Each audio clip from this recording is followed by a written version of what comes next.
présence. Nous nous tenons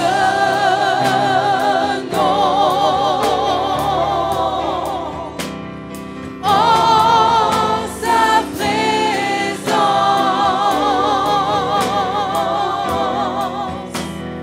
et je sais qu'il y a des anges tout autour.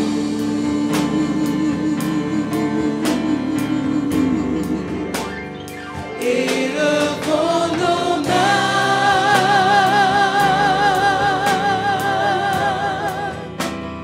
vers Jésus.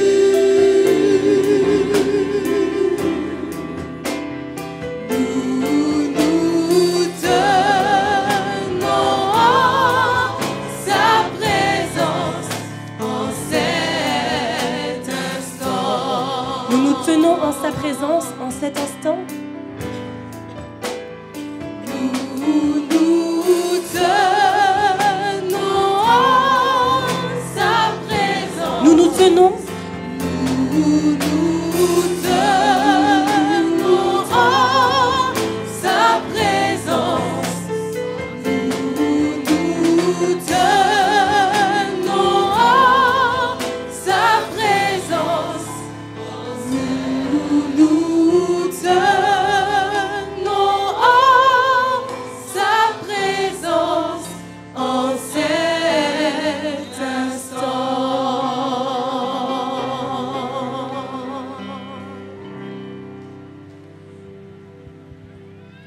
Gardez votre position alors que sur chair, nous nous mettrons à genoux.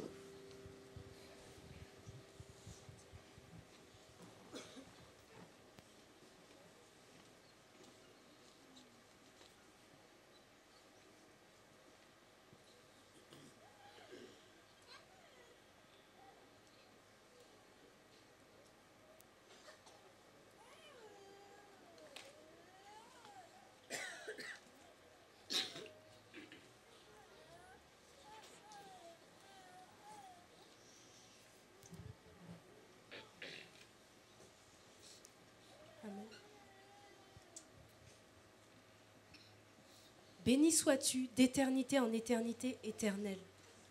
À toi, Éternel, la grandeur, la force, la magnificence, l'éternité et la gloire, car tout ce qui est au ciel et sur la terre t'appartient. Nous vous invitons à prendre ensemble notre doxologie. Ô quel merveilleux sauveur je possède.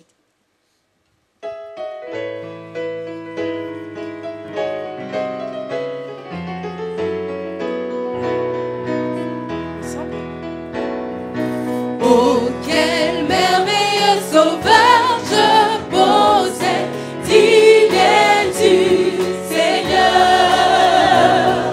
Chaque jour mon âme se confie en toi, digne es-tu, Seigneur. À toi soit la gloire. À toi soit la gloire, ô majesté, je te loue et je t'adore.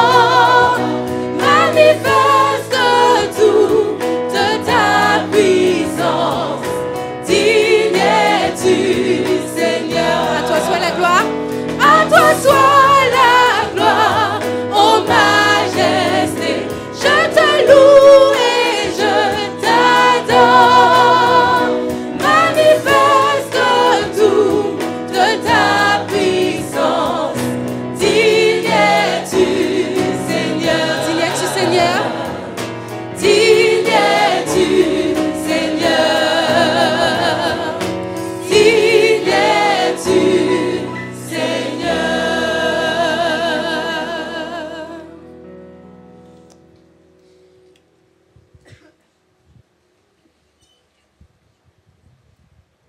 À toi la gloire, Seigneur, éternel, Dieu Tout-Puissant.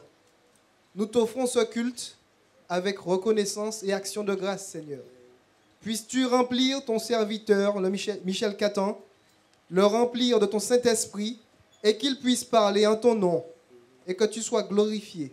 C'est au nom de Jésus que nous t'avons prié pour ta gloire. Amen.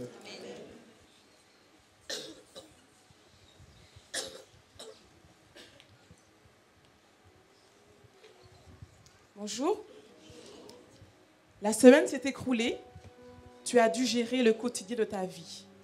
Oui, tu t'es occupé de ton foyer, des tâches ménagères. Tu as dû travailler durement, passer de longues heures à étudier.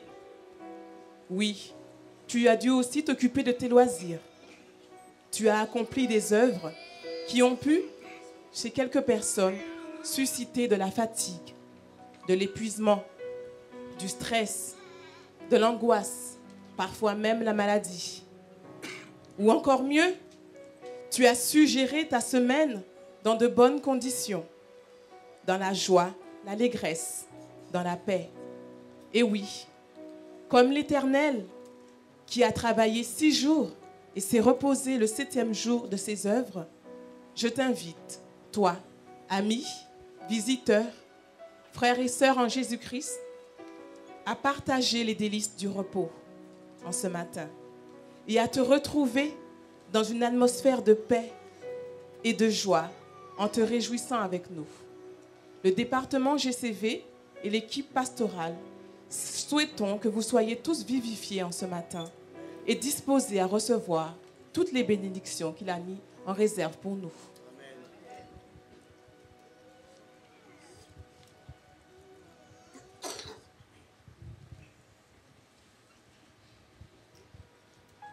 Cette semaine, j'ai fait un séjour en prison. C'était horrible. J'ai cru un instant qu'en signant ce contrat, que tout se passerait bien. Mais il y avait une chose écrite tout en bas que je n'avais pas remarquée. Du coup, j'ai été emprisonnée par le péché, mes amis. Impossible de m'en sortir seule. Lorsque j'ai pris conscience de cela, j'ai reçu un appel. C'était celui de mon avocat, Jésus-Christ. En plus de me défendre, il a pris ma place. Maintenant, j'ai compris que c'est tout près de lui que je veux et que je dois rester. Seigneur, attire mon cœur à toi. Prends place en moi. Fais de moi ton enfant et qu'à tout jamais, je reste en ta présence. Chantons aux paroles du cantique 284, les strophes 1, 2 et 4. Seigneur, attire mon cœur à toi.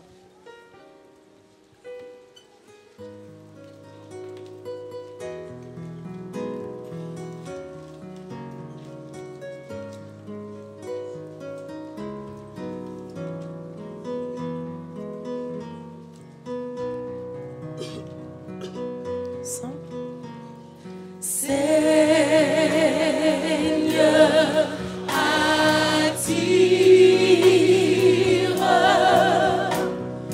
mon cœur à toi.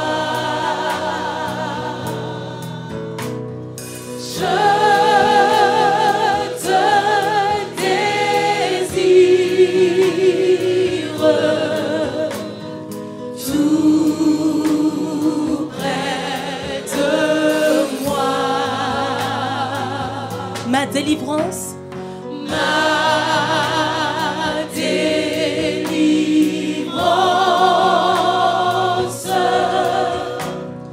dans le danger, c'est ta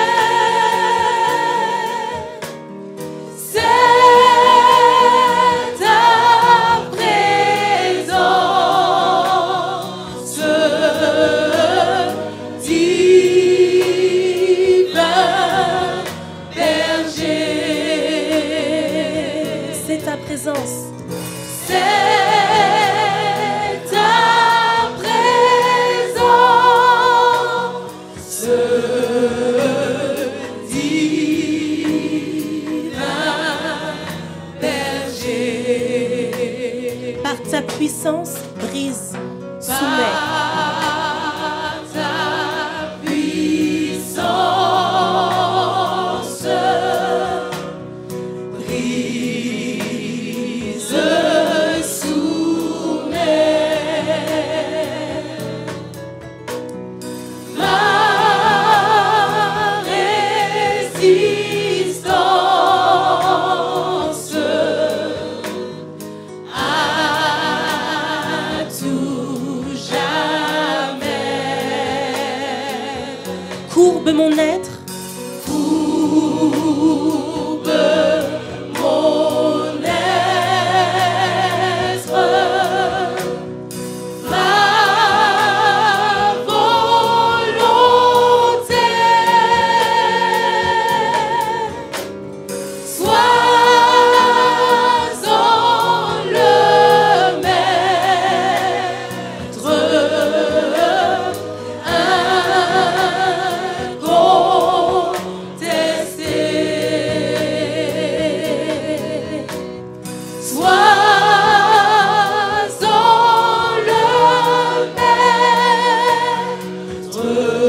deuxième strophe, prompte, je m'élance.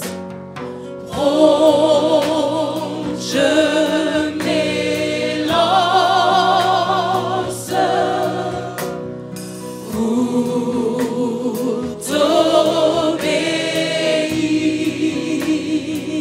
Prompte, je m'avance. Je m'avance pour te servir. Mais sous ton aile, loin du péché, Sauveur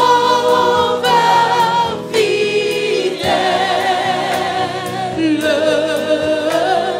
tiens-moi caché. Sauveur fidèle, tiens-moi caché.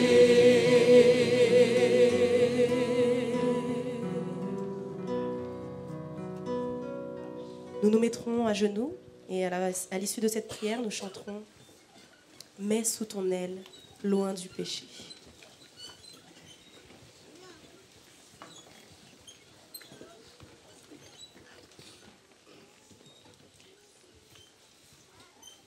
À l'agneau de Dieu qui est assis sur son trône, à notre Dieu soit la louange, l'honneur, l'adoration, la puissance. À toi seul soit toute gloire et majesté. Éternel notre Dieu, nous te prions, car tu es notre souverain sacrificateur. Tu as donné ta vie en rançon pour l'humanité tout entière, Seigneur. C'est pour cela que nous sommes ici, prosternés devant toi, et nous reconnaissons que nous avons besoin de toi, Seigneur. Puisses-tu nous pardonner, nous purifier par ton sang précieux, et nous laver de toute iniquité, afin que nous puissions t'offrir un culte qui te soit agréable, Seigneur. Je te prie particulièrement pour ton Église ici rassemblée, pour les visiteurs qui sont ici avec nous, Seigneur. Tu les connais tous, tu connais nos cœurs, tu connais nos pensées, Seigneur. Nous les remettons tous entre tes mains, afin que tu puisses accomplir ta volonté dans nos vies, Seigneur. Éternel, nous te disons merci pour cette possibilité que tu nous accordes de pouvoir travailler pour ceux qui ont un emploi. Puisses-tu nous accorder la possibilité de t'être fidèle et de t'accorder les bénédictions que tu nous as données et que nous puissions les verser sans retenue et avec joie. Puisses-tu bénir, Seigneur, les dîmes et les offrandes de nos mains et que nous puissions aussi en retour être des sources de bénédiction pour tous ceux qui auront à en jouir de cette offrande, Seigneur. Père, j'ai une pensée en particulier pour tous tes enfants qui sont des missionnaires, des pasteurs, des prédicateurs et des laïcs qui sont emprisonnés pour ton nom, Seigneur. Tu es le seul capable de briser toutes les forteresses qui se dressent contre tes enfants et tu es le seul capable de faire éclater ta gloire en toutes circonstances, Seigneur. Puisses-tu les délivrer des chaînes de l'ennemi et puisses-tu, encore une fois, triompher et que l'humanité puisse reconnaître que tu es souverain et qu'en dehors de toi, qu'il n'y a aucun autre Dieu, Seigneur. Père, nous glorifions ton nom. Nous réclamons ton Esprit Saint parmi nous. Puisses-tu remplir ton prédicateur que tu as choisi, Michel. Puisses-tu le remplir de ton onction, Seigneur, et qu'il puisse proclamer la bonté, la grâce, l'amour et la croissance en Jésus-Christ. Car tu es le seul capable de changer nos vies et de faire de nous des hommes et des femmes transformés par ta parole, Seigneur. Ce sont là les grâces que nous te réclamons. Au nom de Jésus et pour ta gloire. Amen. Mets sous ton aile, loin du péché.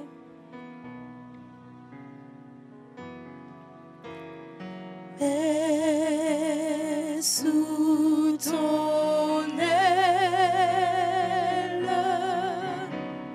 loin du péché. Sauveur fidèle, Sauveur fidèle, tiens-moi caché.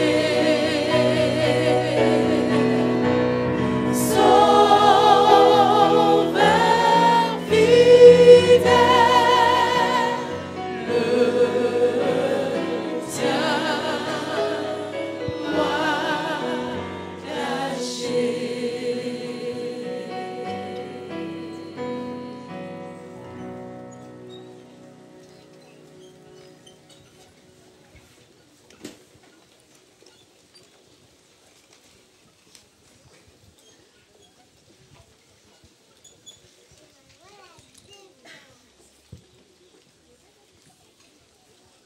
Rose, avant même que tu naisses, il pensait déjà à toi. Pourtant, la terre est immense, mais il t'aimait déjà. Il m'aimait aussi déjà. C'est pour cela que tu es là, Rose. C'est pour cela que les chœurs sont là. C'est pour cela que les musiciens sont là. C'est pour cela que vous êtes là. Parce que nous avons compris qu'il était le seul être digne de louange. En ce matin, nous allons le louer, nous allons chanter ses bienfaits. Alléluia, vive le Seigneur, nous allons le répéter encore. Alléluia, vive le Seigneur, mes amis. Alléluia, vive le Seigneur. Toi seul es digne de recevoir l'honneur, la louange, la gloire. Rose et moi-même introduirons ce chant, puis nous vous inviterons à vous joindre à nous. Toi seul es digne de recevoir.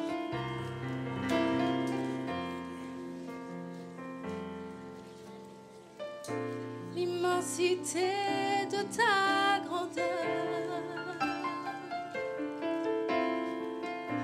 me montre que je ne suis rien. Mais quand tu façonnais la terre, j'étais déjà près de ton cœur. Tu m'aimais avant que je sois, mais pour moi tu as tout donné.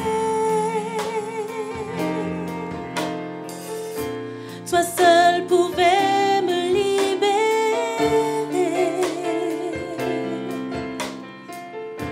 C'est pourquoi je veux t'adorer. Toi seul est digne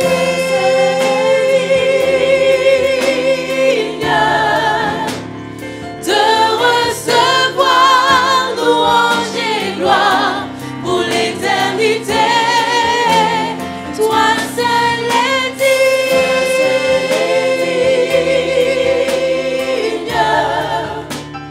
de recevoir louange et gloire pour l'éternité. Dans ta présence, je me tiens. Dans ta présence, je me tiens. Oui, tu as tout ce dont j'ai Car besoin. tu as tout ce dont j'ai besoin. La joie, la vie et le bonheur sont dans tes parvis, mon sauveur. Toi seul est digne. Toi seul est digne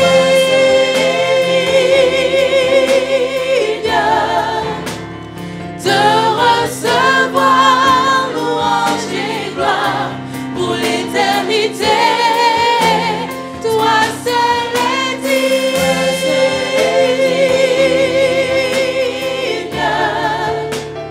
de recevoir louange et gloire pour l'éternité.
Elle enfantera un fils et on lui donnera le nom d'Emmanuel, ce qui signifie Dieu est avec nous.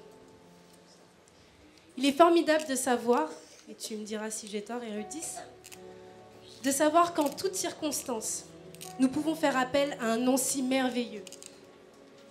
Il est formidable de savoir qu'en toutes circonstances, et plus précisément dans les moments de difficulté, dans les moments de doute, dans ces fameux moments où nous sommes plus bas que terre, nous pouvons crier, nous pouvons soupirer, à ce nom si merveilleux, Emmanuel, Dieu est avec nous.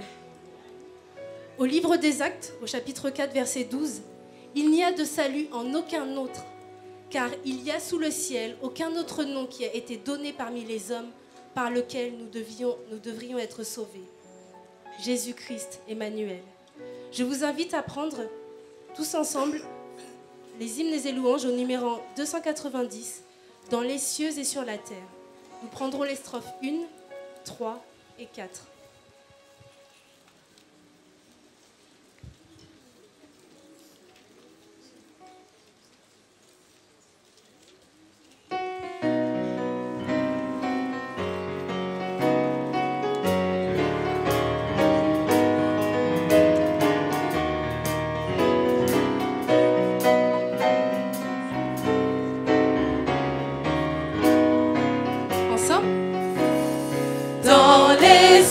Sur la terre, il est aucun nom plus doux, aucun que mon cœur préfère, au nom de Christ mort pour nous.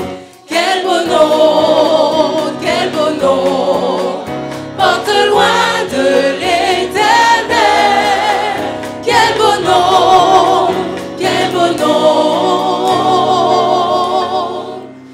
celui d'Emmanuel. Troisième strophe. Les séraphins, les archanges portent des noms glorieux, mais le plus beau nom des anges pourrait-il me rendre heureux? Oui, quel beau nom, quel beau nom, quel beau nom, porte loin de l'éternel.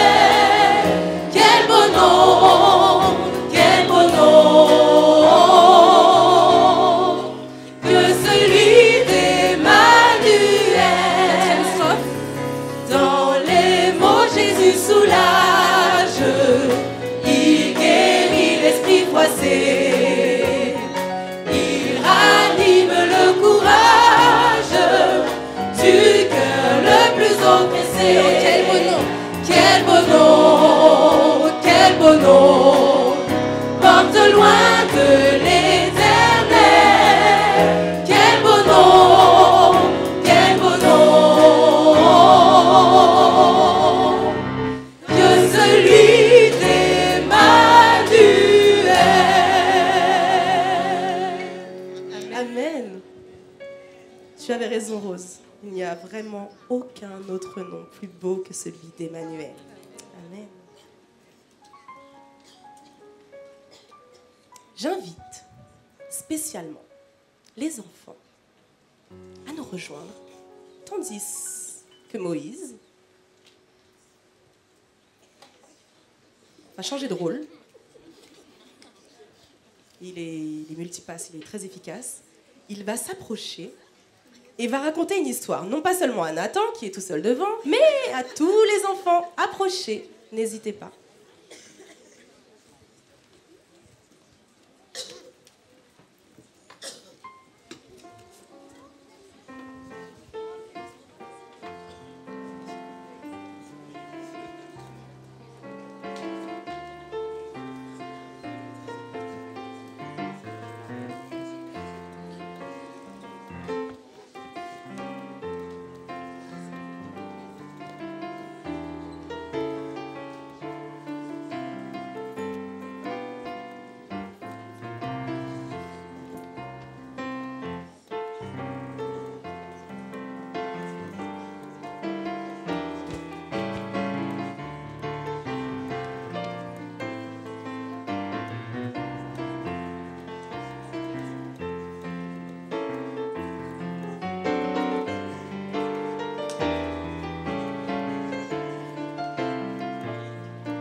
Bonjour les enfants.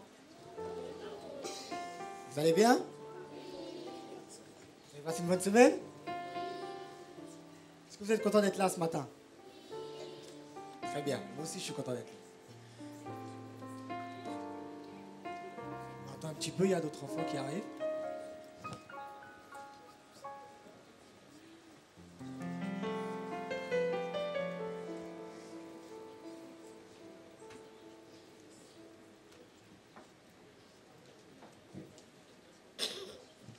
Bon, je crois que tout le monde est là.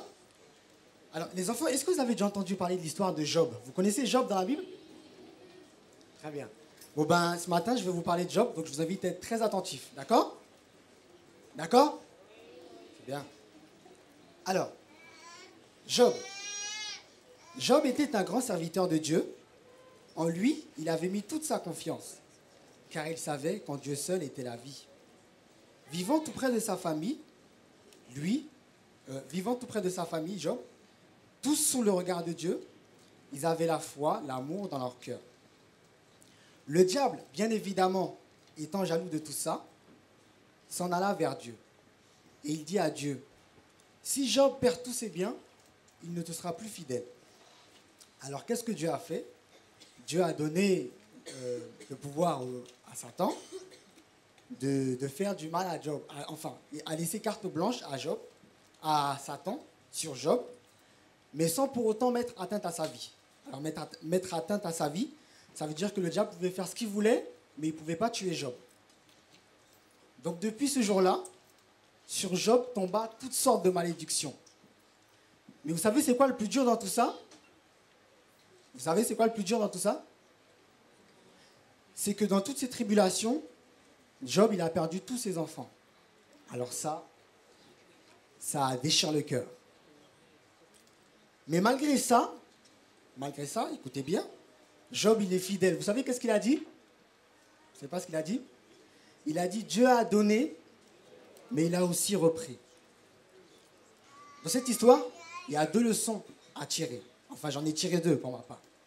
Premièrement, comme Job, en tout temps, même lorsque vous aurez des difficultés dans la vie, à l'école, tout ça, il faut faire confiance. S'il vous plaît, les garçons, là, merci. En tout temps, quand vous aurez des difficultés, il faut rester fidèle à Dieu, parce que c'est Dieu qui pourra vous aider à surmonter les choses. Et deuxièmement, quand on est chrétien, quand on est enfant, adulte, on vit des choses difficiles. Parce que Job, même quand il est resté fidèle à Dieu, ça n'a pas été facile pour lui. Je pense même qu'il a dû pleurer de souffrir le martyre, de perdre ses enfants, tout ça. Mais il est quand même resté fidèle à Dieu. Donc voilà les deux points que j'ai tirés d'important dedans. Donc je vous invite à répéter après moi, d'accord? Vous allez répéter, je vais dire quelque chose, vous répétez. Ok? Nous voulons être tous comme Job. Gardez la foi dans les hauts et bas. Car nous savons que Dieu est là, toujours là pour nous. Qu'il a été et qui sera toujours le même berger en qui nous pouvons nous confier. Oui, toujours le même berger à qui nous pouvons parler. Voilà, c'est la fin de mon histoire. Merci de votre écoute.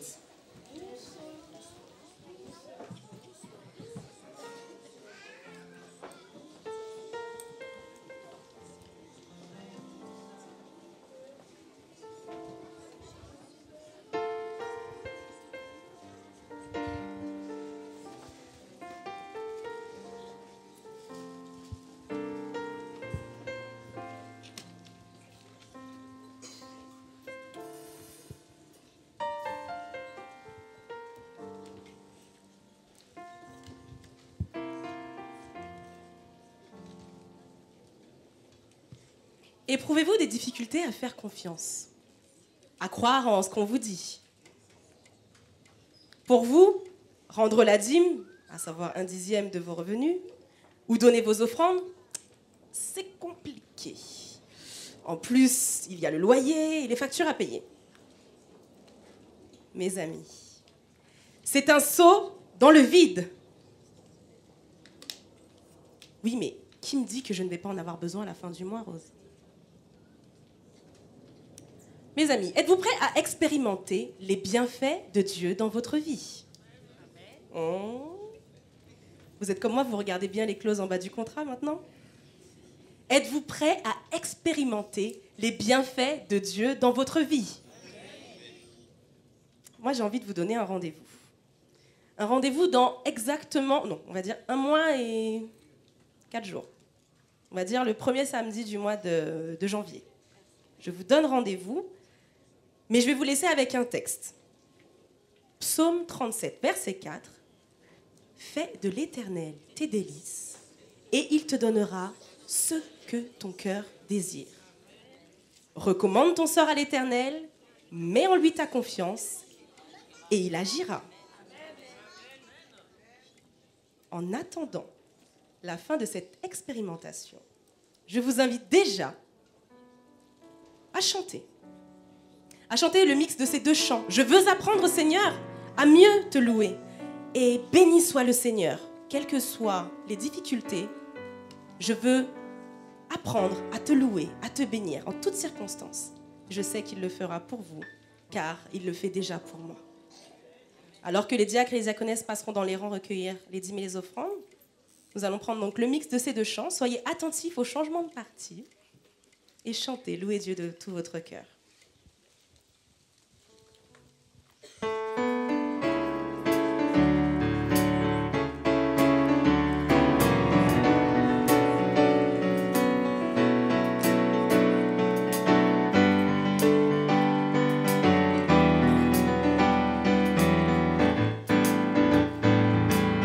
Je veux apprendre, Seigneur, à mieux te louer. Je veux apprendre, Seigneur, à mieux te louer, à rechercher ta face, à dépendre de ta grâce et t'adorer. Seigneur, béni soit le Seigneur. Béni soit le Seigneur.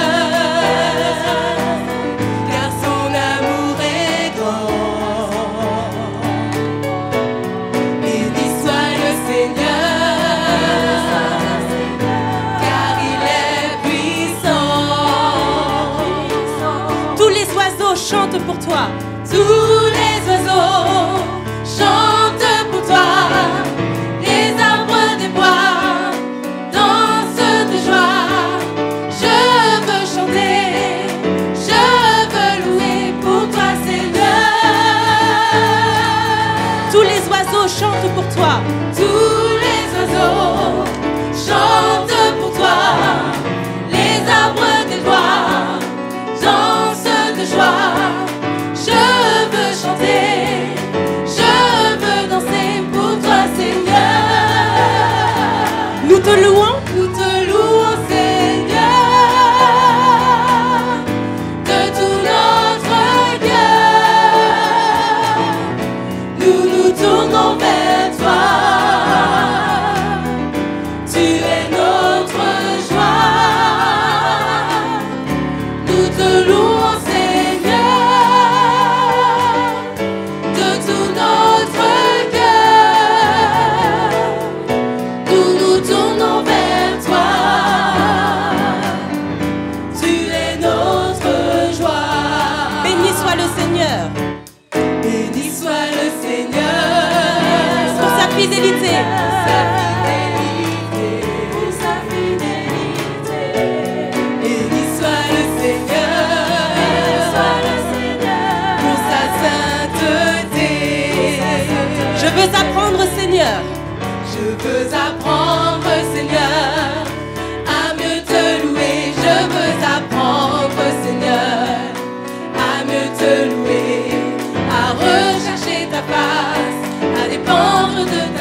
rendez-vous dans un mois.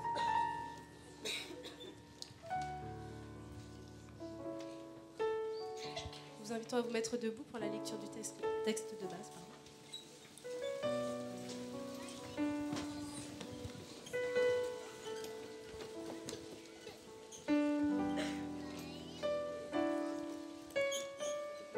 De base se trouve dans 1 Corinthiens 3, le verset 6 et 7. J'ai planté, Apollos a arrosé, mais Dieu a fait croître. En sorte que ce n'est pas celui qui plante qui est quelque chose, ni celui qui arrose, mais Dieu qui fait croître.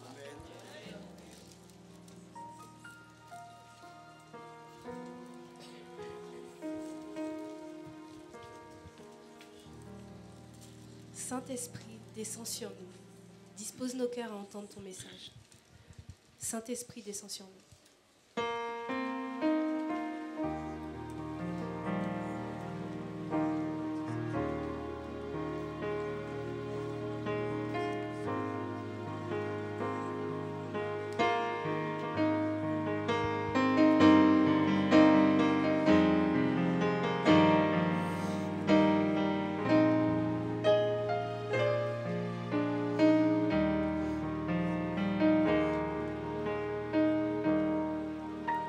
Saint-Esprit descend sur nous, descend sur nous, consolateur,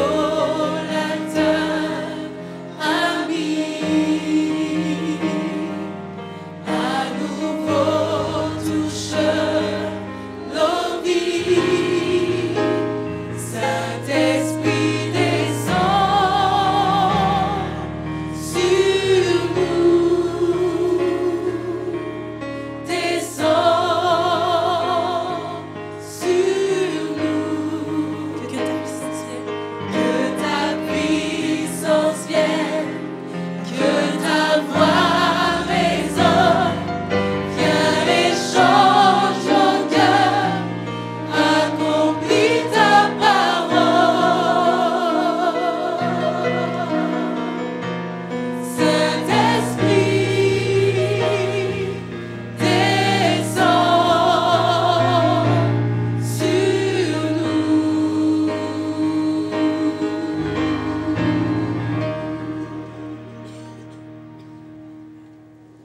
Merci de vous asseoir.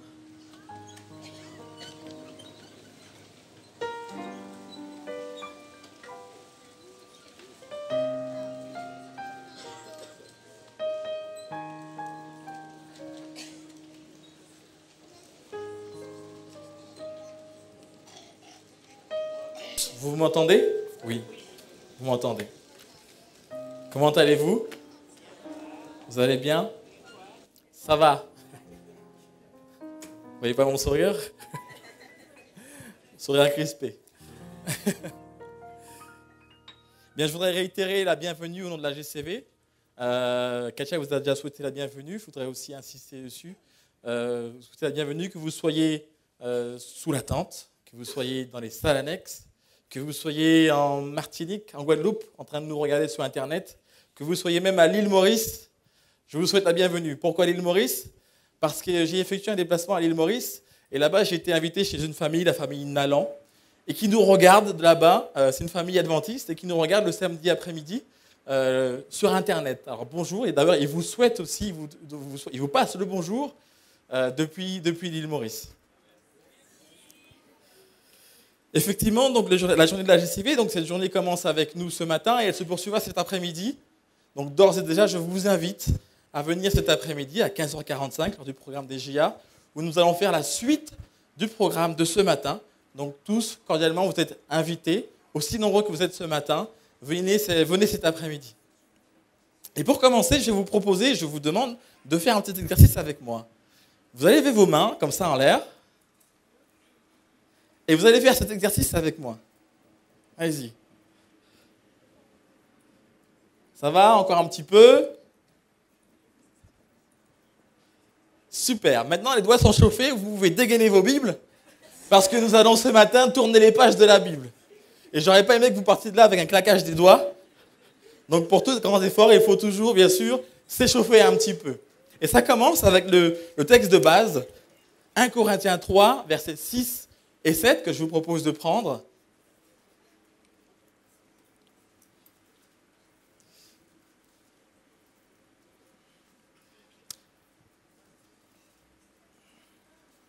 « 1 Corinthiens 3, versets 6 et 7, qui dit « J'ai planté, Apollos a arrosé, mais Dieu a fait croître, en sorte que ce n'est pas celui qui plante qui est quelque chose, ni celui qui arrose, mais Dieu qui fait croître. » Lorsque Dieu s'apprête à créer l'homme, il dit « Faisons l'homme à notre image, à notre ressemblance. » Et vous trouvez ce passage-là dans le premier chapitre de Genèse.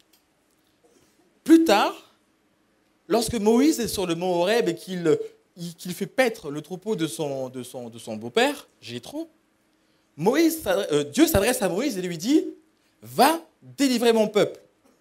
Va voir le peuple d'Israël et dis-lui que j'ai entendu leur prière et que tu viens pour les délivrer. » Et Moïse entame un dialogue avec lui et il dit « D'accord, je vais aller délivrer ton peuple, ok. Je vais leur dire, le Dieu de vos pères m'envoie vous libérer, d'accord. Mais s'il me demande quel est son nom, qu'est-ce que je vais répondre ?» Et on trouve ça dans Exode 3, verset 14. Donc je vous propose de prendre Exode 3, verset 14. Vous n'avez pas menti, hein, attention, vous allez tourner les pages aujourd'hui. Exode 3, verset 14.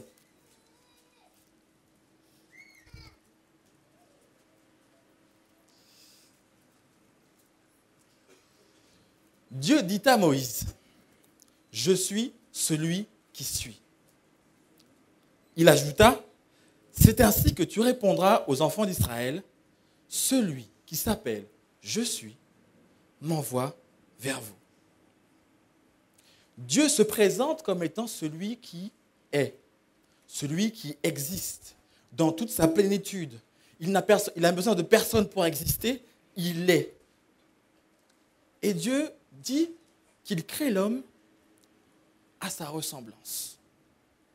Et l'Ellen White nous dit dans Jésus-Christ, à la page 97, lorsqu'elle parle d'Adam avant le péché, « Il n'était pas encore soumis aux effets du péché, dans la force de l'humanité normale, en possession d'une pleine vigueur mentale et physique.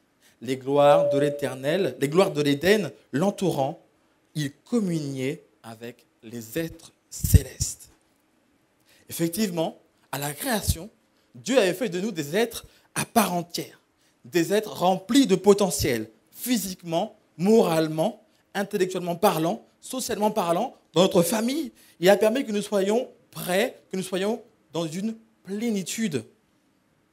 Mais comme vous le savez, un grain de sable est venu tout déranger. Effectivement, le péché est entré sur la terre et a provoqué tous les dégâts que nous connaissons. Vous savez très bien que la nature aujourd'hui n'était pas ce qu'elle était à la création. Lorsque vous prenez une rose et que vous voyez les épines un peu partout, sachez qu'à la création, il n'y avait pas d'épines. C'est écrit dans Genèse, vous pouvez le lire, quand le péché est arrivé, les ronces et les épines ont commencé à pousser. De même, le péché nous a séparés de Dieu. Rappelez-vous, lorsque Adam et Ève ont péché, ils ont été chassés du jardin d'Éden et on leur a fermé l'entrée. Séparation, évidemment, avec Dieu, malheureusement. Mais encore, le péché nous a nous-mêmes dénaturés dans le potentiel, dans les capacités que Dieu nous avait données à l'origine. Et Ellen White nous dit dans Testimonies for the Church, volume 8, donc à la page 312, « À travers le péché, l'être humain tout entier est perturbé. L'esprit est perverti, l'imagination corrompue, le péché a dégradé les facultés de l'âme, les pieds de l'homme marchent imperceptiblement vers le mal. » Le péché a donc dégradé la nature, certes, mais aussi notre relation avec Dieu, notre faculté, notre potentiel. Qui ici n'a jamais eu de problème de mémoire? Le matin, vous allez par exemple au travail, vous garez votre voiture près de la gare. Le soir, vous rentrez, au fait, où est-ce que j'ai mis ma voiture? Vous allez dans une pièce chercher quelque chose, vous arrivez dans la pièce, qu'est-ce que je suis venu chercher? Vous voyez, à l'origine, il n'en était pas ainsi. Mais gloire à Dieu,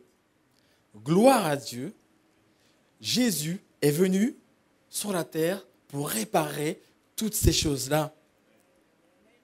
Aussi vrai que Jésus est venu mourir sur la croix, effectivement, Dieu est venu nous réparer. Je vous invite on ne va pas le lire celui-là, Jean 3, verset 16, que vous connaissez tous. On va le réciter ensemble.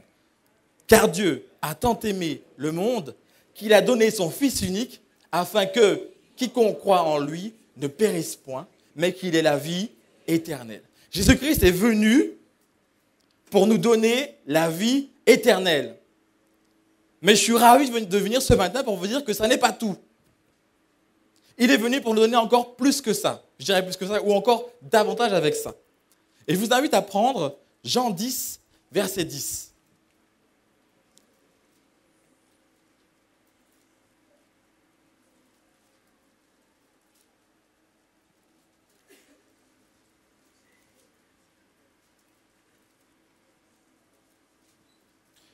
Le voleur ne vient que pour dérober, égorger et détruire.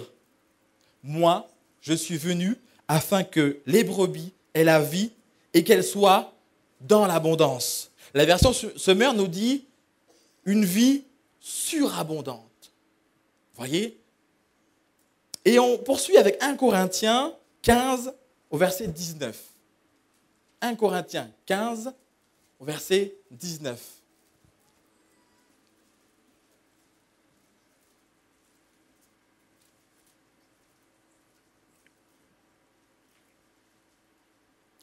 Si c'est dans cette vie seulement que nous espérons en Christ, nous sommes les plus malheureux de tous les hommes.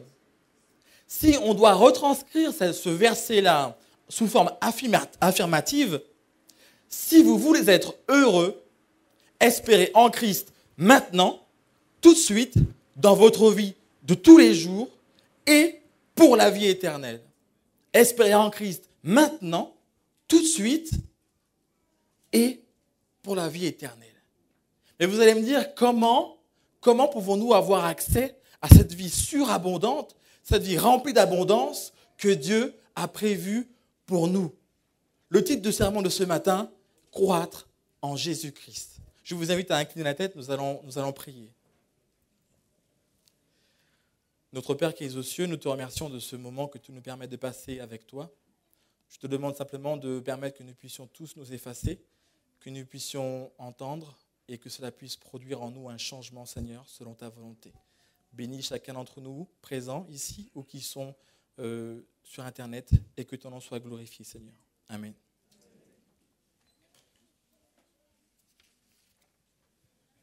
Celui qui veut atteindre cette vie surabondante que Jésus est venu mettre à notre portée doit chercher à croître spirituellement et personnellement.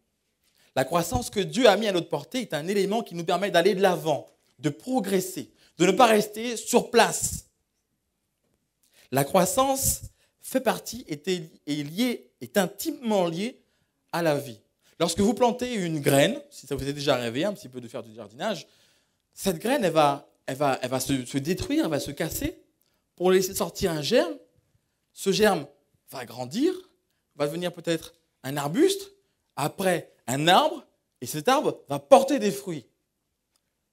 De même, quand un enfant naît, au début, cet enfant ne fait que boire, manger, dormir, aller aux toilettes. Mais ensuite, qu'est-ce qui va se passer? Il va continuer de boire, manger, aller aux toilettes, c'est vrai. Mais il va marcher à 4 pattes, puis après sur 2 pieds.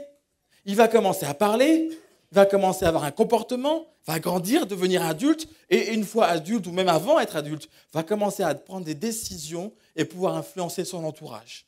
La croissance est intimement liée à la vie. Et je vous propose de lire dans Jean 15, versets 4 et 5. Jean 15, versets 4 et 5.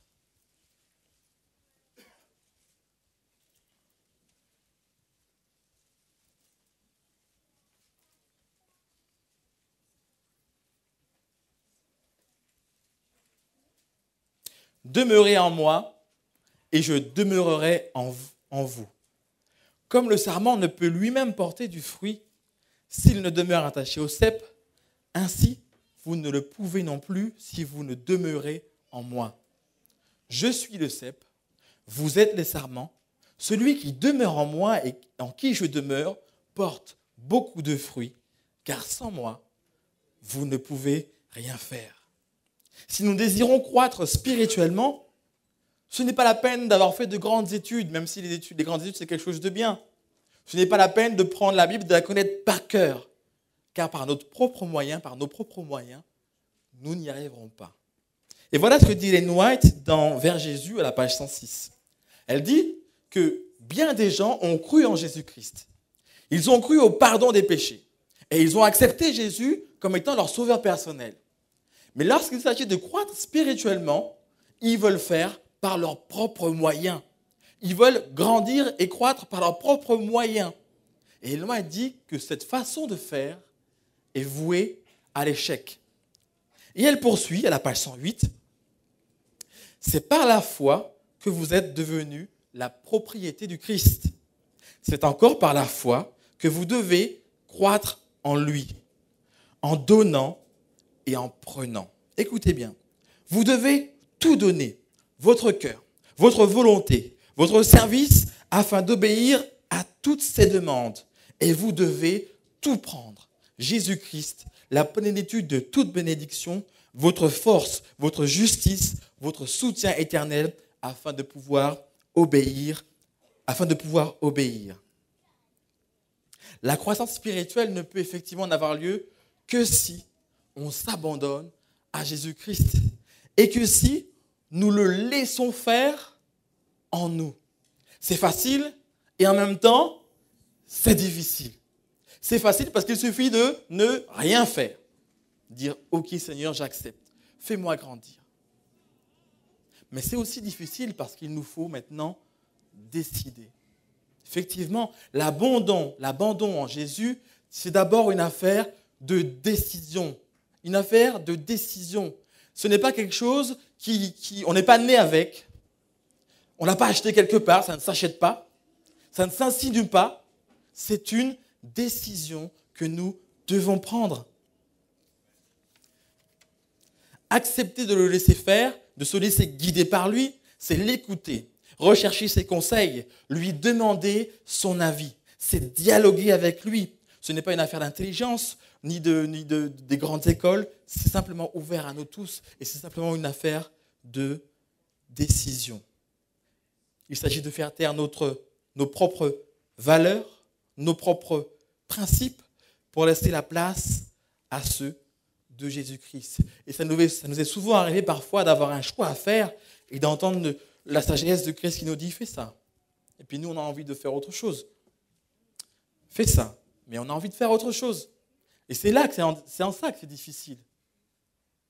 Mais quand on se laisse faire, quand on décide de lâcher prise, tout devient beaucoup plus facile.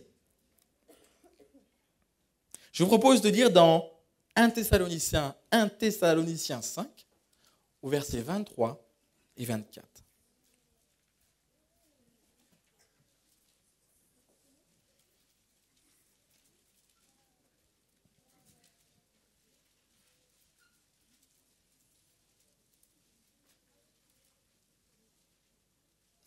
Que le Dieu de paix vous sanctifie lui-même tout entier, et que tout votre être, l'esprit, l'âme et le corps soient conservés irrépréhensibles lors de l'avènement de notre Seigneur Jésus-Christ. Celui qui vous a appelé est fidèle, et c'est qui? C'est lui qui le fera. Et Ellen White poursuit vers Jésus à la page 108. Consacrez-vous à Dieu dès le matin.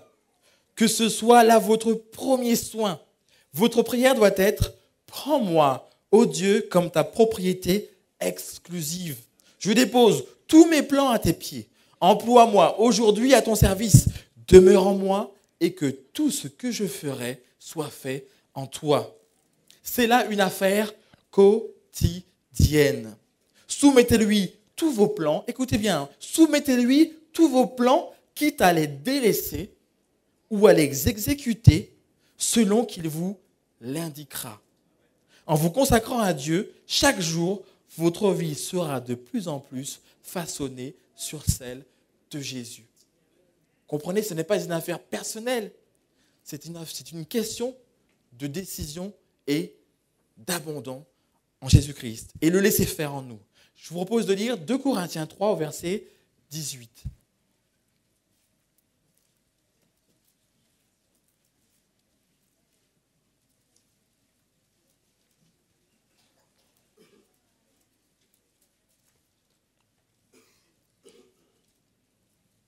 Nous tous qui, le visage découvert, contemplons comme dans le miroir la gloire du Seigneur. Nous sommes transformés en la même image de gloire en gloire, comme par le Seigneur l'Esprit. La croissance spirituelle nous permet de grandir avec Jésus-Christ et de devenir celui que Jésus veut que je sois.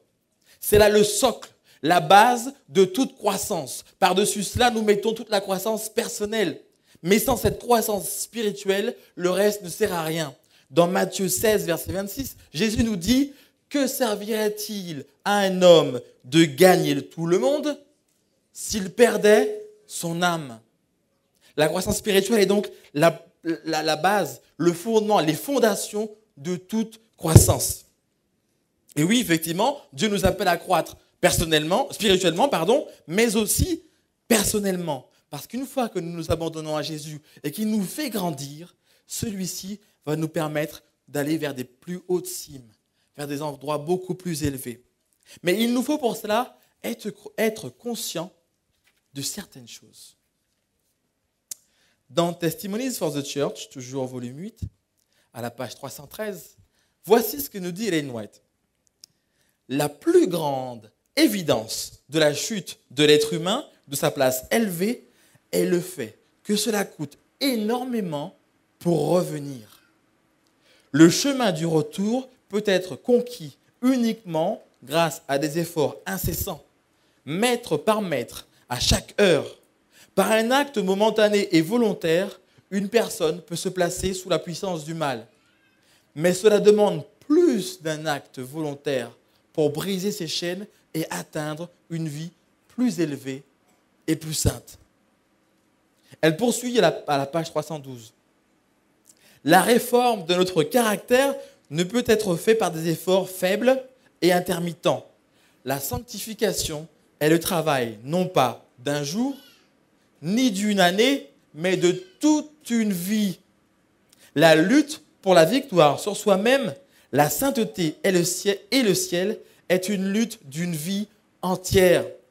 Sans des efforts continus et une activité constante, il ne peut y avoir de progrès vers la vie éternelle. La couronne du vainqueur ne nous sera pas accessible. Si vous n'avez pas l'habitude de faire du sport et que vous décidez d'aller faire du sport, à la première séance, vous allez vous rendre compte déjà que vous êtes l'auteur d'une médiocre performance. Déjà. Mais le lendemain, votre corps va vous dire « Mais quelle idée tu as eue là ?» Vous aurez des courbatures, vous aurez mal partout, d'accord ? Parce que vous n'êtes pas habitué à faire du sport. Mais si vous persévérez, vous passez ce cap, vous continuez à faire du sport, vous allez vous rendre compte que,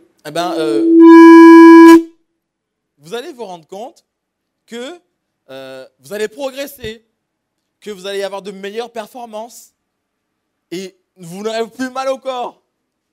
Et même, le contraire va se produire. C'est-à-dire que si vous avez l'habitude de faire du sport, le moment où vous allez arrêter de faire du sport, votre corps va vous demander d'aller faire du sport. C'est dingue cette histoire-là. Et c'est pareil pour la croissance. C'est pareil pour la croissance. Si nous ne faisons pas preuve de volonté, la croissance personnelle, si nous ne faisons pas preuve de volonté, nous ne pourrons pas y arriver. En effet, sans volonté, aucune œuvre ne peut être accomplie. Sans volonté, nous ne pouvons même pas nous lever du canapé et aller prendre un verre d'eau. Ça vous est jamais arrivé ça? Vous êtes affalé sur le canapé, vous avez soif, mais le verre est jusque là-bas. Alors, il faut vous prendre un courage énorme pour aller chercher le verre d'eau. Bon, j'irai prendre le verre après. Hein. C'est vrai ou c'est pas vrai? Sans volonté, nous ne pouvons même pas nous lever pour aller prendre un verre d'eau. Comment pouvons-nous ou comment pourrons-nous transformer notre caractère, transformer notre vie si nous ne faisons pas preuve de volonté? Et donc, si la volonté est un élément de base pour la croissance dans notre vie, remettons notre volonté entre les mains du Seigneur Jésus. Henri David Thoreau dit cela. Il donne sa perception en disant « Je ne connais rien de plus encourageant que la capacité incontestable de l'homme à élever sa vie par un effort conscient. » Grâce à la volonté, nous avons là un puissant moyen de prendre le contrôle de notre vie, de faire une promesse et de la tenir, de se fixer des objectifs et de les tenir. Je vous laisse imaginer par exemple, je m'adresse à une certaine population de l'église, vous décidez, dans un an, j'ai perdu 20 kilos. Parce que vous avez la volonté, vous allez mettre en place des plans et dans un an, vous les avez perdus. Si vous voulez évoluer dans un poste et vous dire, dans un an, je serai responsable, je mets des plans en place pour pouvoir travailler et à être responsable ou à évoluer professionnellement parlant. On m'a raconté l'histoire d'un steward, c'était un steward qui travaille avec ses collègues, donc hôtesse de l'air, steward. Ils sont dans l'avion, vous savez comment ça se passe, ils sont là pour servir les passagers. Et ce steward a décidé de devenir pilote. Et vous savez comment ça se passe dans les avions, c'est-à-dire que quand l'avion est en vol, c'est le pilote qui commande et qui a toute autorité de ce qui se passe dans l'avion. Donc c'est pour ça qu'on appelle commandant, c'est lui qui commande. Et ce steward dit, bon, moi, je vais commencer, je veux être pilote d'avion. OK ? Il a commencé à étudier l'aéronautique, l'aérodynamisme, et il s'est mis dans les livres pour étudier. Et avec ses collègues, ses copains, lui disant, viens, on va boire un coup, vous savez comment ça se passe, viens, on sort. Non, je ne viens pas avec vous, j'ai besoin de réviser parce que j'ai un objectif à atteindre. Il ne le dit pas comme ça, mais en fait, qu'est-ce qu'il y a derrière? C'est ça, j'ai besoin de réviser parce que je veux y arriver. Et comment ça s'est terminé? Finalement, il a eu son diplôme, il est devenu commandant de bord et il s'est retrouvé à commander tous ses collègues là, qui allaient boire des coups parce qu'il était devenu commandant et pilote d'avion. Vous comprenez que ça ne peut pas se faire si on n'a pas décidé, si on n'a pas de volonté. C'est ce que disait Ellen White, ça coûte beaucoup, beaucoup effectivement de revenir. Je vous propose de lire dans Hébreux 6, au verset 11, les versets 11 à 15.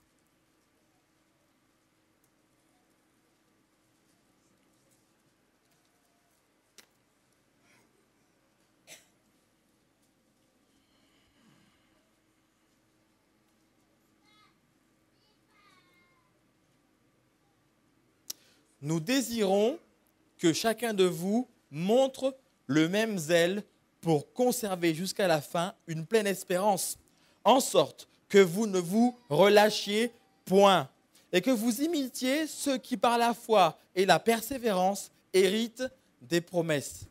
Lorsque Dieu fit la promesse à Abraham, ne pouvant jurer par un plus grand que lui, il jura par lui-même et dit « Certainement, je te bénirai et je multiplierai ta postérité. » Et c'est ainsi qu'Abraham, ayant persévéré, obtint l'effet de la promesse. Effectivement, comme il en est de notre volonté, comme d'une pratique sportive, remettons notre volonté entre les mains du Seigneur. Je vous propose de lire Philippiens 2, les versets 12 et 13.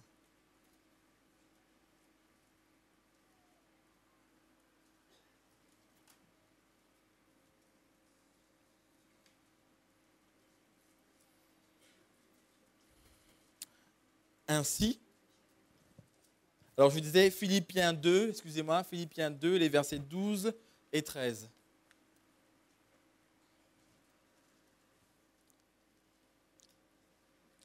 Ainsi, mes bien-aimés, comme vous avez toujours obéi, travaillez à votre salut avec crainte et tremblement, non seulement comme en ma présence, mais bien plus encore maintenant que je suis absent. Car c'est Dieu qui produit en vous le vouloir et le faire selon son bon plaisir. Notre volonté remise entre les mains de Dieu, nous détenons la clé pour avancer et pour réussir. Là où nous faisions preuve de faiblesse, quand nous étions incapables d'accomplir quelques actions car nous n'avions pas le courage, rappelez-vous du verre d'eau, les choses vont se mettre à changer. Petit à petit, nous allons progresser. Petit à petit, nous aurons le contrôle et nous prendrons le contrôle sur notre vie. Ainsi, la multitude des possibles s'ouvre devant nous. Tout est possible pour celui qui a de la volonté. Je vous invite à lire Deutéronome 28 au verset 13.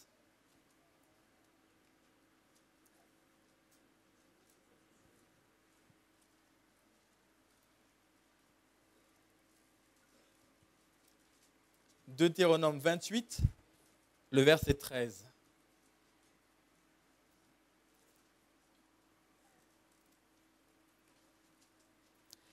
L'Éternel fera de toi la tête et non la queue. Tu seras toujours en haut et tu ne seras jamais en bas. Lorsque tu obéiras au commandement de l'Éternel, ton Dieu, que je te prescris aujourd'hui, lorsque tu les observeras et les mettras en pratique. Nous sommes des êtres riches de potentialités, de possibilités et de talents. Nous sommes appelés à les faire vivre dans le sens le plus noble du terme. Le développement de la personne, c'est le développement harmonieux de toutes nos facultés. Si Dieu nous appelle à être la tête, alors comportons-nous comme la tête. Nous avons tant d'exemples dans la Bible de personnes qui, s'étant laissées guider par Dieu, ont progressé et ont grandi. Je vous propose de prendre donc un petit raccourci de l'histoire de Joseph. Ça commence dans Genèse 37, verset 28. Donc je vous propose de prendre Genèse 37, le verset 28.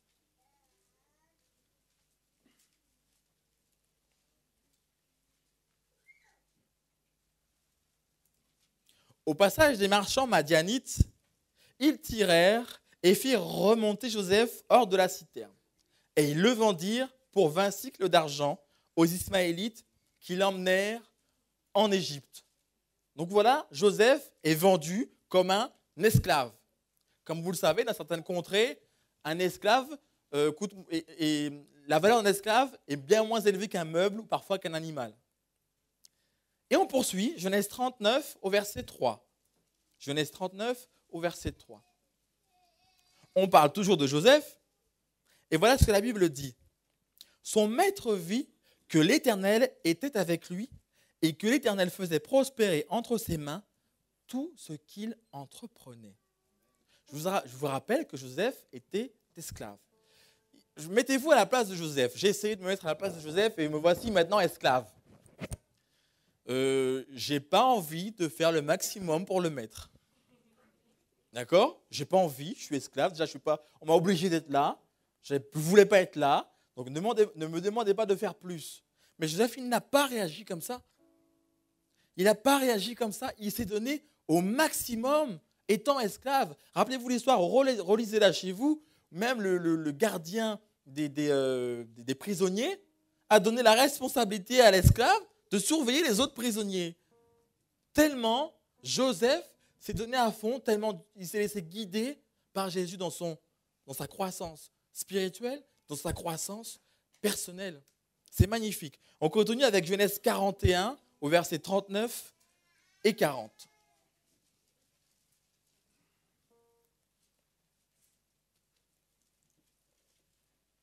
Et Pharaon dit à Joseph, rappelez-vous, Pharaon esclave, Joseph esclave, se retrouve maintenant devant le Pharaon. Et Pharaon lui dit, puisque Dieu t'a fait connaître toutes ces choses, il n'y a personne qui soit aussi intelligent et aussi sage que toi. Je t'établis sur ma maison et tout mon peuple obéira à tes ordres. Le trône seul m'élèvera au-dessus de toi. C'est dingue.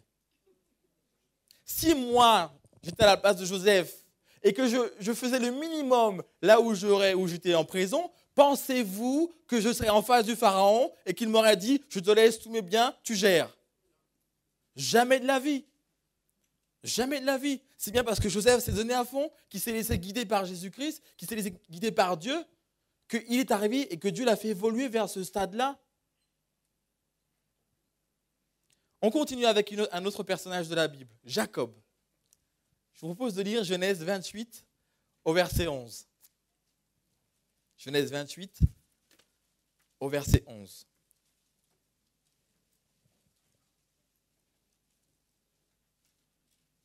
Pour resituer un petit peu, Jacob a donc menti à son père et son père lui a donné la bénédiction qui revenait à Ésaü. Et du coup, il doit fuir parce qu'il craint que son frère veuille se venger. Et il s'en va et quitte le foyer. Genèse 28 au verset 11. Il arriva dans un lieu où il passa la nuit, car le soleil était couché. Il prit une pierre dont il fit son chevet et il se coucha dans ce lieu-là. Alors, je n'ai jamais dormi avec une pierre comme oreiller, mais je pense que ça ne doit pas être très confortable. Joseph n'avait rien du tout. Une seule pierre comme oreiller. Excusez-moi, Jacob, merci, vous suivez. Jacob n'avait rien qu'une pierre comme oreiller. On poursuit. Genèse 30, les versets 29 et 30.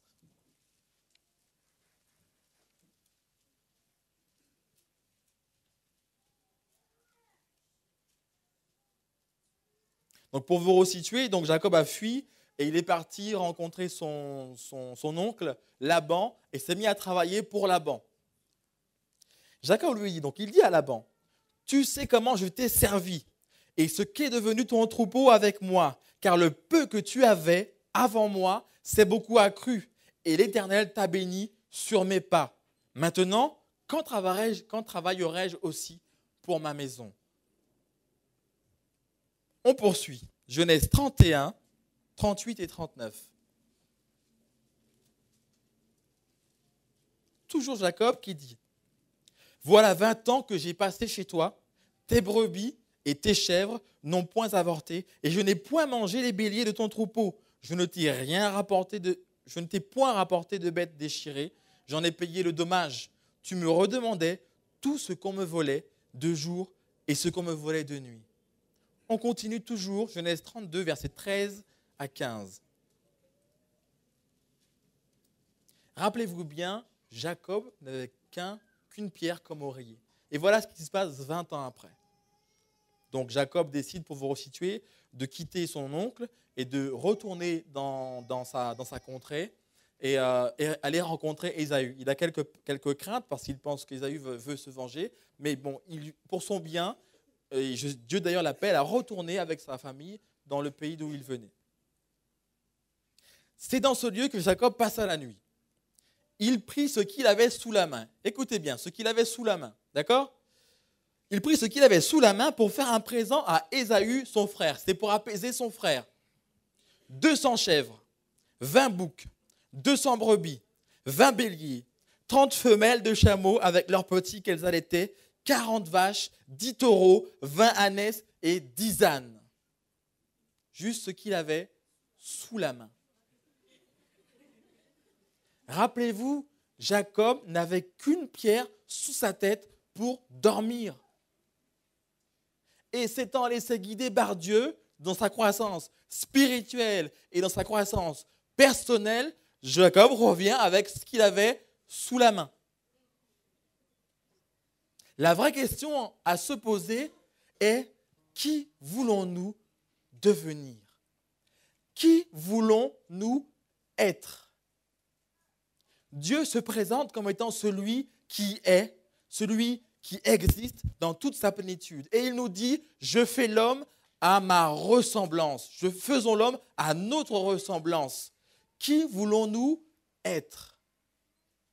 Est-ce que nous voulons être de ceux qui échouent? De ceux qui sont instables? De ceux qui ne savent pas où aller? Ou est-ce que nous voulons être de ceux qui croient en Jésus-Christ et qui réussissent dans ce qu'ils entreprennent? C'est une question qu'il faut se poser. Et Dieu a tout mis,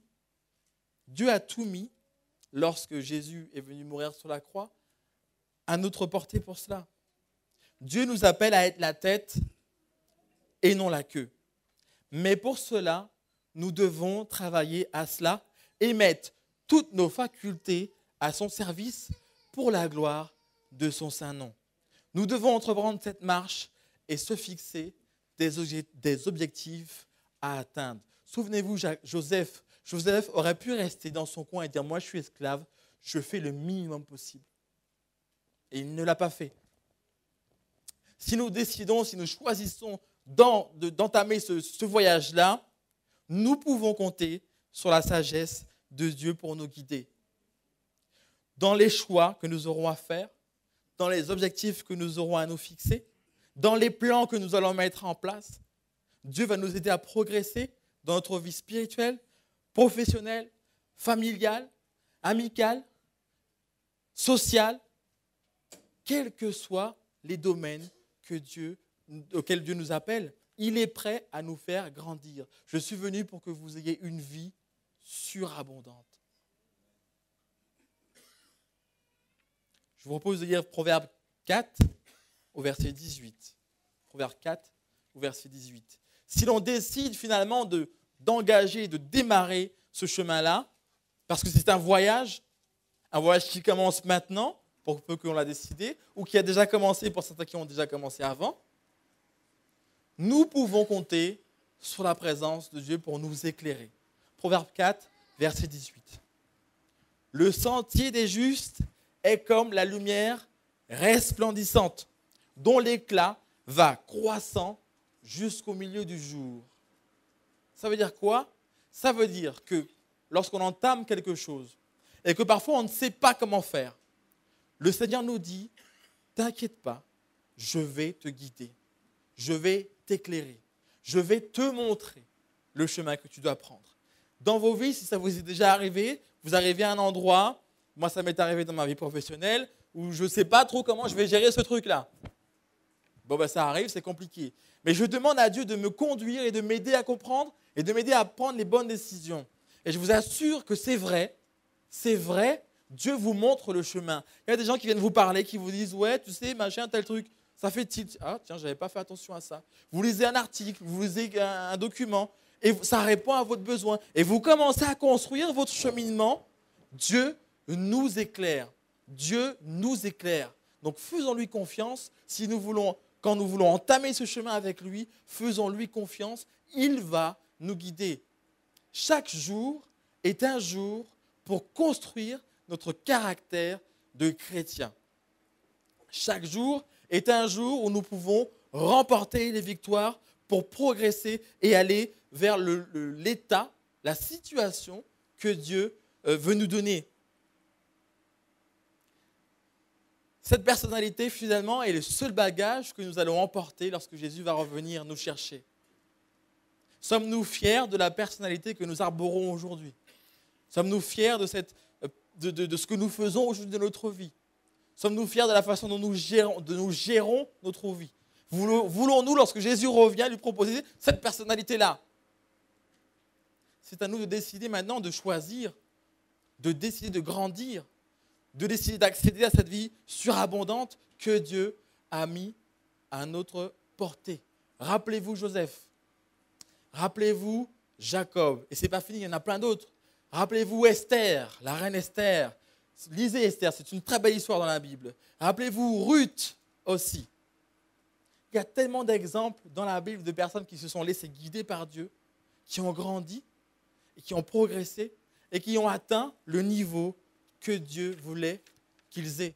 Et que Dieu finalement, que voulait que chaque être humain finalement ait. Rappelez-vous, je veux que vous soyez la tête.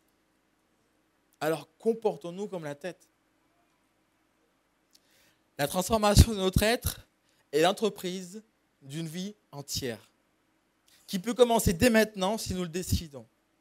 Soyons donc patients, soyons persévérants, car sur la route, il y aura des victoires, il y aura des hauts, il y aura aussi des bas, il y aura aussi des défaites, il y aura aussi du progrès. On fera peut-être 2 pas en avant, 1 pas en arrière, mais sachez que c'est une croissance, que c'est un progrès. À partir du moment que la tendance est vers le haut, continuons avec l'aide de Dieu dans ce progrès. Dieu est là pour nous accompagner. Il sera là le matin, il sera là le midi, il sera là le soir, il sera là la nuit, il sera là au travail avec vous, il sera là dans le métro, il sera là à la gare SNCF, dans la voiture. Il sera partout avec vous pour vous faire grandir, progresser et atteindre le but qu'il a fixé pour chacun d'entre nous. Nous pourrons donc marcher de victoire en victoire jusqu'à ce que nous soyons tous parvenus à l'unité de la foi et de la connaissance du Fils de Dieu, à l'état d'homme fait, à la mesure de la stature parfaite de Christ. Que Dieu nous bénisse tous.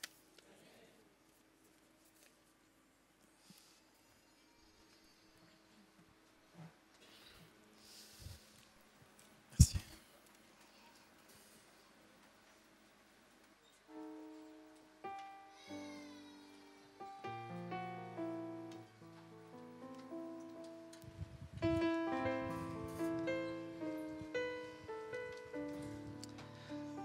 Oui, comme l'a dit le frère, chaque jour est un jour où nous pouvons nous consacrer, nous rapprocher de notre Dieu afin de refléter sa gloire. Dans le jardin où j'aime entrer, à l'heure douce de l'aurore, je me rends seule pour rencontrer celui que mon âme adore. Nous vous invitons à prendre vos cantiques au numéro 593 et nous prendrons, levez-vous, et nous prendrons les strophes 1, 2 et 4.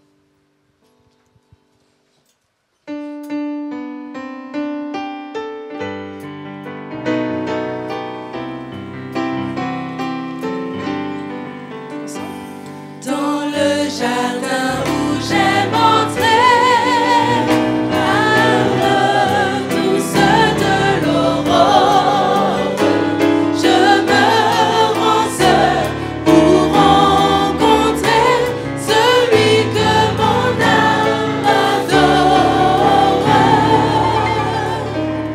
Il marche avec moi, mon sauveur, mon roi. Il me dit que je suis à lui. Il est mon soutien, il est tout mon bien, mon salut, mon divin appui. Deuxième strophe. Il parlait dans mon cœur sa voix, fait naître une joie infinie. Les oiseaux même au fond des bois suspendent leur mélodie. Il marche avec moi, mon sauveur, mon roi. Il me dit que je suis à lui.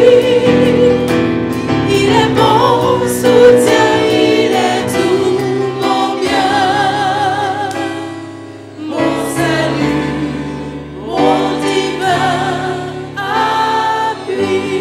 Quatrième strophe. Le don que tu cherches, Seigneur, que les fruits de la terre, c'est l'offrande de tout mon cœur, elle seule peut te plaire. Il marche avec moi, mon sauveur, mon roi. Il me dit que je suis à lui. Il est mon soutien, il est tout mon bien, mon salut, mon divin appui.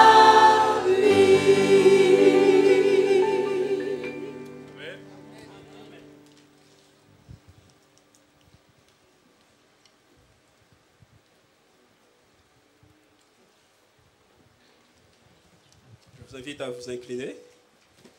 Éternel, notre Dieu, notre Père, nous voulons vraiment te remercier du fait tant de Père Céleste que tu nous as parlé par l'intermédiaire de ton serviteur. Nous avons vu que, Père, tout a été créé parfait, mais le péché est arrivé, nous avons perdu cette perfection.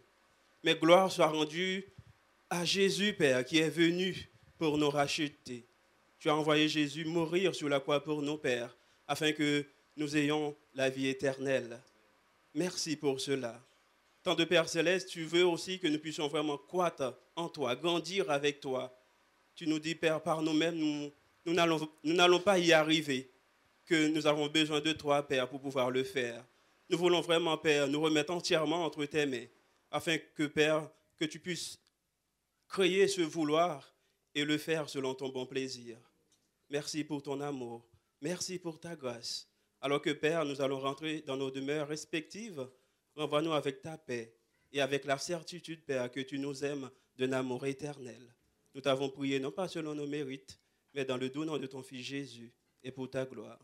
Amen. Le Seigneur bénit la parole.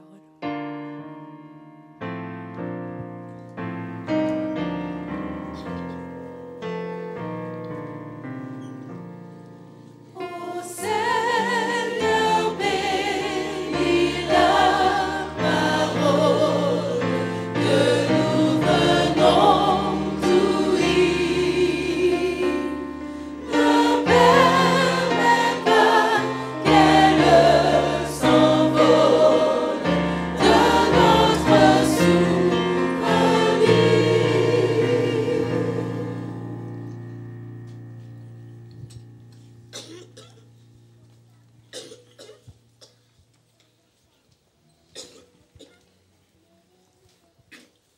Peuple de Pierrefitte, invités qui nous visitent en ce matin, recevez la bénédiction et la paix du Seigneur. Allez en paix. Amen.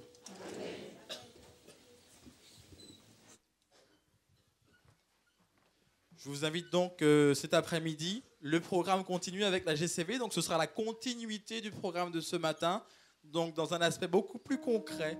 Venez cet après-midi donc à 15h45 pour la rencontre des JA, où nous allons, l'équipe de la GCV, allons tâcher de travailler ensemble pour mettre en place ces plans, ces objectifs que Dieu veut nous aider à atteindre.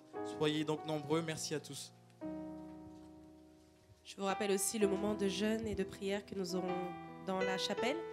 Merci aussi de ne pas installer de table au moment du repas pour pouvoir laisser ce lieu pour les jeunes aussi qui vont avoir un moment de jeûne et de prière spéciale. Rose, nous l'avons redit à plusieurs reprises, Dieu est fort. Dieu est très fort. Amen. Il est puissant et il veut agir dans nos vies.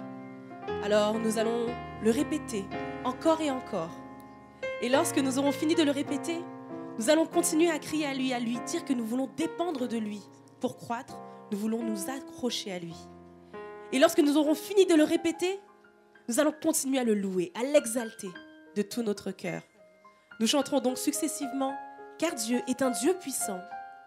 Oh, j'ai besoin de toi et je t'exalterai, Seigneur.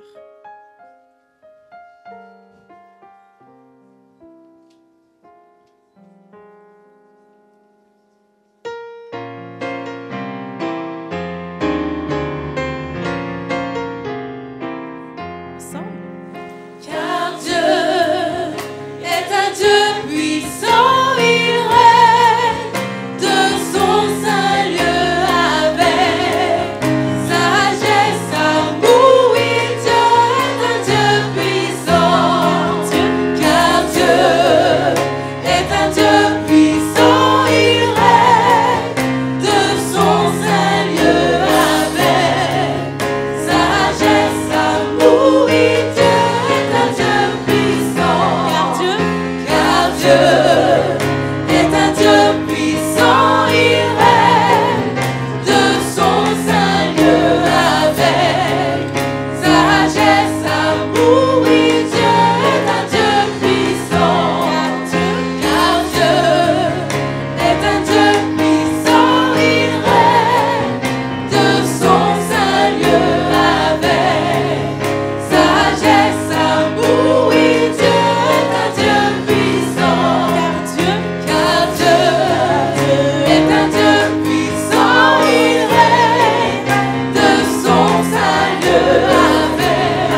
besoin de toi.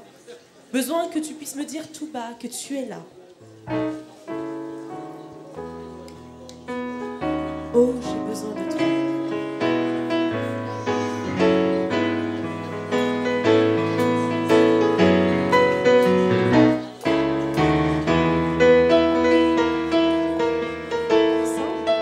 Oh, j'ai besoin de toi. J'ai besoin de ta voix qui vient me dire tout bas. Oui, je suis là. Viens te poser sur moi. Viens me parler du roi, colombe de l'esprit, remplis ma vie. Oh, parle-moi du ciel. Oh, parle-moi du ciel, toi qui es éternel. Révèle-moi ton trône dans le royaume. Apprends-moi à t'aimer, te louer, t'adorer. Viens vivre près de moi, Jésus mon roi. Oh, parle-moi du ciel. Oh, parle-moi du ciel, toi qui es éternel. Révèle-moi ton trône dans le royaume. Apprends-moi à t'aimer, te louer, t'adorer. Viens vivre près de moi, Jésus mon roi. Viens vivre près de moi. Viens vivre près de moi. Viens vivre près de moi. Viens vivre près de moi. Viens vivre près de moi. Viens vivre près de moi. Jésus mon roi.